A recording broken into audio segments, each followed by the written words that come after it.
নমস্কার, educative online চ্যানেলে আপনাদের স্বাগত। আজ যে বিষয়টা নিয়ে আলোচনা করব, আপনারা জানেন 2014 সালে যারা টেট পাস করেছিল এবং প্রশিক্ষিত ছিল তাদের কিন্তু আবারও নাম প্রকাশ করে নিয়োগ প্রক্রিয়া শুরু হয়েছে এবং গতকাল কিন্তু নিয়োগ প্রক্রিয়া সম্পন্ন হয়েছে এবং বিভিন্ন জেলায় কিন্তু নিয়োগ প্রক্রিয়া হয়েছে। এছাড়াও আপনারা জানেন গতকাল 18ই ফেব্রুয়ারি 2021 কিন্তু একটা বিশাল সংখ্যক ট্রান্সফারের নোটিশ বেরিয়েছে। সেখানে বিভিন্ন জেলার মধ্যে এবং জেলার বাইরে যারা বিকাশ ভবনে গিয়ে 2019 সালে অ্যাপ্লিকেশন করেছিলেন তাদের ট্রান্সফারের একটা লিস্ট বেরিয়েছে, সেই সম্পর্কেও আমি আলোচনা করব। তাছাড়াও বলে রাখি, পরবর্তীতে ট্রান্সফার সংক্রান্ত কোনো যদি আপডেট থাকে সেটাও কিন্তু আজকের এই ভিডিওতে আমরা আলোচনা করব। সুতরাং পুরো ভিডিওটা সম্পূর্ণ তথ্য পেতে স্কিপ না করে পুরো ভিডিওটা দেখতে থাকবেন, তাহলেই কিন্তু পুরো তথ্য আপনারা পেয়ে যাবেন। আপনারা স্ক্রিনের দিকে নজর রাখুন। আমি কিন্তু গতকালের যে ট্রান্সফার অর্ডার বেরিয়েছে সেটা আমি দিয়ে দিয়েছি। সেখানে আপনারা দেখতে পাবেন প্রচুর সংখ্যক শিক্ষক শিক্ষিকা কিন্তু যারা বিকাশ ভবনে 2019 সালে জমা দিয়ে এসেছিলেন 2019 এবং 2020 শুরুর দিকে, তাদের কিন্তু নাম চলে এসছে এবং বিশেষত মহিলা শিক্ষিকাদেরই কিন্তু নাম আছে।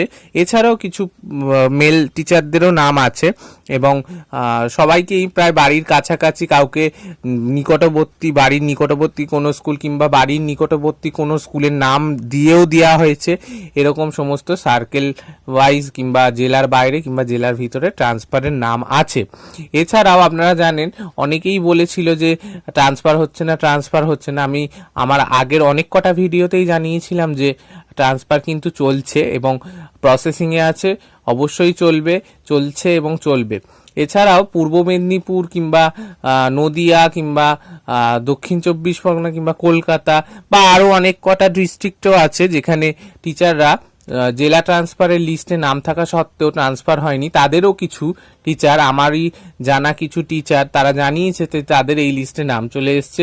সুতরাং ম্যাক্সিমাম টিচারেরই কিন্তু ট্রান্সফার হয়ে গেল। এছাড়াও আরও কিছু টিচার পড়ে রয়েছে, তাদেরও সেইটা ট্রান্সফার হয়ে যাবে। এবার চলে আসি জেলার মধ্যে ট্রান্সফার। এই লিস্টে জেলার মধ্যে ট্রান্সফারেরও কিন্তু অনেক টিচার আছেন যাদের ট্রান্সফার হয়ে গেছে এবং আর যারা পড়ে রইলেন তাদের বলে রাখি, তাদেরও চিন্তা নেই, ধাপে ধাপে কিন্তু সকলেরই হবে। প্রথমে মহিলাদের অগ্রাধিকার দেওয়া হচ্ছে, পরবর্তীকালে পুরুষ টিচার অর্থাৎ মেল টিচারদেরও কিন্তু নাম চলে আসবে। সুতরাং চিন্তা করার কোনো কারণ নেই।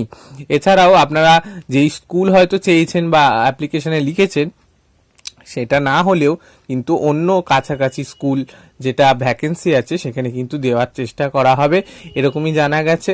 এছাড়া আজ যেই ট্রান্সফারের লিস্টটা বেরিয়েছিল তার মধ্যে আপনাদের বলে রাখি, ওখানে কিন্তু যারা জেলার মধ্যে আছেন তাদের কিন্তু ট্রান্সফারের জন্য আজকেরই ব্যবস্থা করা হয়েছে। যাদের এখনো জেলার বাইরে আছে তাদের কিন্তু ওই প্রপোজড লিস্টের মধ্যে থেকে তাদের আজকেরই কিন্তু ট্রান্সফার সম্পন্ন হয়নি। তাদের চিন্তা করার কোনো কারণ নেই, পরবর্তীকালে আপনাদের অর্ডার চলে এসে, এটা কিন্তু প্রপোজড লিস্ট, অর্ডার চলে এলেই কিন্তু আপনাদের ট্রান্সফার হয়ে যাবে। সুতরাং চিন্তা করার কোনো কারণ নেই।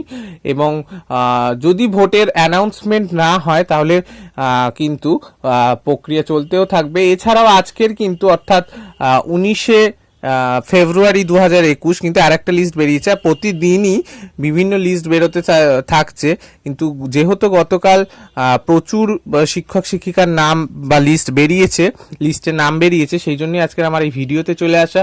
সুতরাং আজকেরও লিস্ট পাবলিশড হয়েছে, সেখানেও প্রায় 20-25 জনের নাম আছে। আর পরবর্তীকালে আবার যারা পড়ে রইল তাদেরও নাম আসবে। এবার বলে দিই, 2014তে কিন্তু অনেক টিচার নিয়োগ করা হয়েছে বিভিন্ন জেলায়, সেটা তো চলছে। এছাড়াও 2009-এর একটা ইন্টারভিউ চলেছে, পরবর্তীকালে সেই নিয়োগটাও হবে। সুতরাং চিন্তা করার কোনো কারণ নেই। এছাড়াও পরবর্তীকালে টেট পরীক্ষা হয়ে গেছে 31শে জানুয়ারি 2021, সেই নিয়োগটাও কিন্তু পরবর্তীতে হতে চলেছে। মোটামুটি বলা যেতেই পারে প্রাথমিকের শূন্য পদ পূরণ হতে চলেছে সমস্ত জেলায়। আর দ্বিতীয় কথা হচ্ছে যেটা, পরবর্তীতে আপনারা অনেকেই জানেন মিউচুয়াল বদলির জন্য আবেদন করেছিলেন, তাদের প্রক্রিয়াও কিন্তু চলছে, তাদের কিন্তু পরবর্তীতে নাম আসতে চলেছে।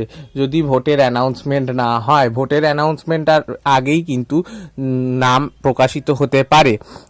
সুতরাং চিন্তা করার কোনো কারণ নেই। আর যদিও ভোটের অ্যানাউন্সমেন্ট হয়ে যায়, ভোটের ফলাফল বেরোনোর পর কিন্তু পরবর্তীতে আবারও এই প্রক্রিয়া যেভাবে চলছে সেভাবেই চলতে থাকবে, কোনো চিন্তা করার কারণ নেই। এটুকুই বলার। আর পরবর্তীতে আপনারা যদি চান কোনো তথ্য জানার জন্য অবশ্যই আমার কমেন্ট সেকশনে আপনারা কমেন্ট করবেন, আমি পরবর্তী ভিডিওগুলোতে সেই উত্তর দেওয়ার চেষ্টা করব। সুতরাং আজ এতটুকুই, পরবর্তীতে আবারও অন্য কোনো ভিডিওতে দেখা হবে। ততক্ষণ ভালো থাকবেন, সুস্থ থাকবেন, ধন্যবাদ। তাই এই ব্যাপারে যাবতীয় তথ্য পেতে অবশ্যই চ্যানেলটিকে লাইক করুন এবং সবার কাছে খবরটা পৌঁছে দেওয়ার জন্য খবরটি বন্ধুদের সাথে শেয়ার করুন। এছাড়াও যদি আজকের প্রথমবার আমার চ্যানেলে ভিডিও দেখে থাকেন, তাহলে পরবর্তী সমস্ত খবর সবার আগে পাওয়ার জন্য চ্যানেলটিকে অবশ্যই সাবস্ক্রাইব করে রাখুন। ধন্যবাদ, ভালো থাকবেন, সুস্থ থাকবেন।